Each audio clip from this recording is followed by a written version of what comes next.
हिंद पाक कशीदगी के बीच श्रीनगर से आज़मीन हज की फ्लाइट बंद कर दी गई थी, जो कल से श्रीनगर से वापस से शुरू होने जा रही है। आपको बताते चले कि मदीना मुनव्वरा के लिए 14 मई को फिर से शुरू की जा रही है। वाज़ेह हो कि हिंद पाक कशीदगी के मद्देनजर श्रीनगर एयरपोर्ट को सिविल ऑपरेशंस के लिए फिर से खोल दिया गया है। एयरलाइन ने एक अनाउंसमेंट में कहा कि A340 प्लेन से आज़मीन हज को मदीना पहुंचाया जाएगा, जिसमें 324 आज़मीन हज सफर हज कर सकेंगे। एयरलाइंस ने एक बयान में कहा है कि इस साल 15,500 आज़मीन हज को सर्विस मुहैया कराई जाएगी। साथ ही सभी आज़मीन को सुबह 6 बजे हज हाउस में रिपोर्ट करने को कहा गया है। इसको लेकर इंतजामिया की तरफ से तमाम तैयारियां की गई हैं और लोगों में भी काफ़ी ज़्यादा खुशी देखने को मिल रही है। आपको बताते चले कि हज कमेटी की तरफ से भी तमाम यहाँ पर माकूल तैयारियां की गई हैं और इसको लेकर हमने देखा कि किस तरह से एक तरफ हिंद और पाक के बीच कशीदगी जो है वो बढ़ गई थी, लेकिन वापस से फ्लाइट्स की शुरुआत हो चुकी है। फारूक हमारे साथ जुड़ चुके हैं। फारूक, आज़मीन हज की फ्लाइट बंद हो गई थी, लेकिन वापस से इसकी शुरुआत होने जा रही है।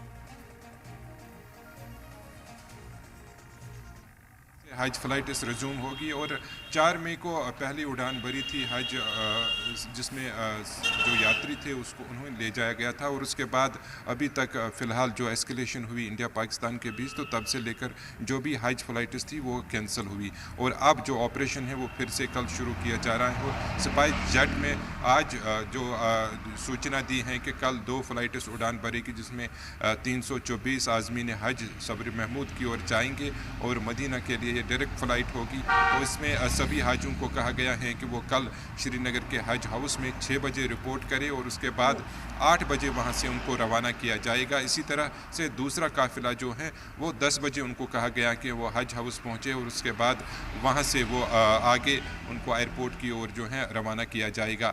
यानी लगातार जो अभी हालात कशीदा थे तो उसको देखते हुए 7 तकरीबन जो फ़्लाइट्स हैं वो लगातार पोस्टपोन चली हाजियों की, और हाजियों का पहला काफ़िला जो है वो 178 था, जो कि यहाँ से रवाना हुआ था 4 मई को, और उसके बाद कोई भी फ़्लाइट नहीं जा सकी थी। तो ऐसे में अब संख्या जो है फ़्लाइट्स की, जो लोगों की संख्या है जो सफ़र महमूद पर जाने वाले हाजी साहिबान हैं, तो उनकी जो संख्या है वो काफ़ी ज़्यादा है। तो उसको देखते हुए अब 3 फ़्लाइट्स जो हैं फ़िलहाल, कल 2 फ़्लाइट्स और उसके बाद दूसरे दिन जो है 15 तारीख को एक और फ़्लाइट जो है श्रीनगर से रवाना की जाएगी।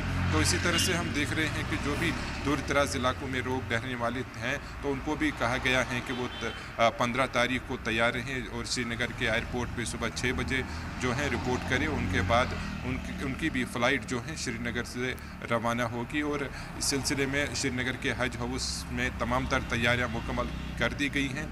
और हज हाउस के जो एग्जीक्यूटिव सज्जाद अहमद कुरैशी हैं, तो उन्होंने साफ तौर पर कहा है कि पहली 2 फ़्लाइट्स जो हैं वो श्रीनगर अंतर्राष्ट्रीय एयरपोर्ट से कल उड़ान भरेगी और मक्का की ओर जाएगी। तो ऐसे में अब सभी लोगों को आगाह किया गया है, ख़ास तौर पर जो हाजी साहिबान हैं जो सफ़र महमूद पर जाने वाले हैं कल, तो उनको कहा गया है कि 6 बजे वो पहुँचे, ताकि जो भी लवाजमात दूसरी हैं वो मुकम्मल की जाएगी और उसके बाद उन्हें आगे जो है तैयार किया जाएगा। कि क्या इंतजामिया की तरफ से तमाम तैयारियां की गई हैं? जी बिल्कुल, जो इंतज़ामिया है उन्होंने पहले ही कहा था कि वो इस सिलसिले में जो है 14 से पहले ही डिसीजन लेंगे और सभी लोगों को इस सिलसिले में कहा गया था कि जिनके प्रियजन जो हज पर जाने वाले हैं तो उनको भी सूचित किया गया था। और वेबसाइट जो है श्रीनगर में हज हाउस की, उस पर भी ये सारी जानकारी दी गई थी। और इसके अलावा अनाउंसमेंट भी आज किया गया कि जो हाजी साहिबान हैं जो सफ़र महमूद पर जाने वाले हैं तो उनको कहा गया है कि वो कल हज हाउस पहुँचे और हज हाउस में जो भी दीगर लवाजमात होती हैं, करेंसी चेंज करनी होती हैं और दूसरे जितने भी खुदाम उनके साथ जाएंगे, तो उस सिलसिले में भी उनके ग्रुप जो हैं अलग अलग बनाए गए हैं। हर ग्रुप के साथ एक खुदाम रहेगा जो उनके साथ जाएगा और वहाँ पे भी जिद्दा में उनके साथ रहेगा और उनको आसानी हो। तो इस सिलसिले में अब की बार जो है, पिछले साल भी ये था और अब की बार भी उसमें इजाफा किया गया है। खुदाम जो हैं अब ग्रुप बनाए गए हैं और हर एक व्यक्ति जो कश्मीर से हैं तो उनके साथ दोनों बाइलिंगुअल खुदाम होंगे जो उनको उर्दू में भी और कश्मीरी में भी समझाएंगे और वहाँ पे उनको गाइड करेंगे, ताकि जब भी वो मदीना पहुँचे तो उनको आसानी हो। उनके साथ बरोबर वो होटल में उनको बिठाया दिखाएंगे और जो अकोमोडेशन वहाँ पे रखी गई बिल्कुल है, फारूक, उस यानी कि हवाले से भी इंतजामिया की उनको तरफ से भी तमाम जानकारी तैयारियां की गई रहेगी। है ताकि परेशानी ना हो। नजरें बनाए रखिएगा, आगे जुड़ेंगे, अपडेट लेंगे। फिलहाल के लिए बहुत बहुत शुक्रिया आपका।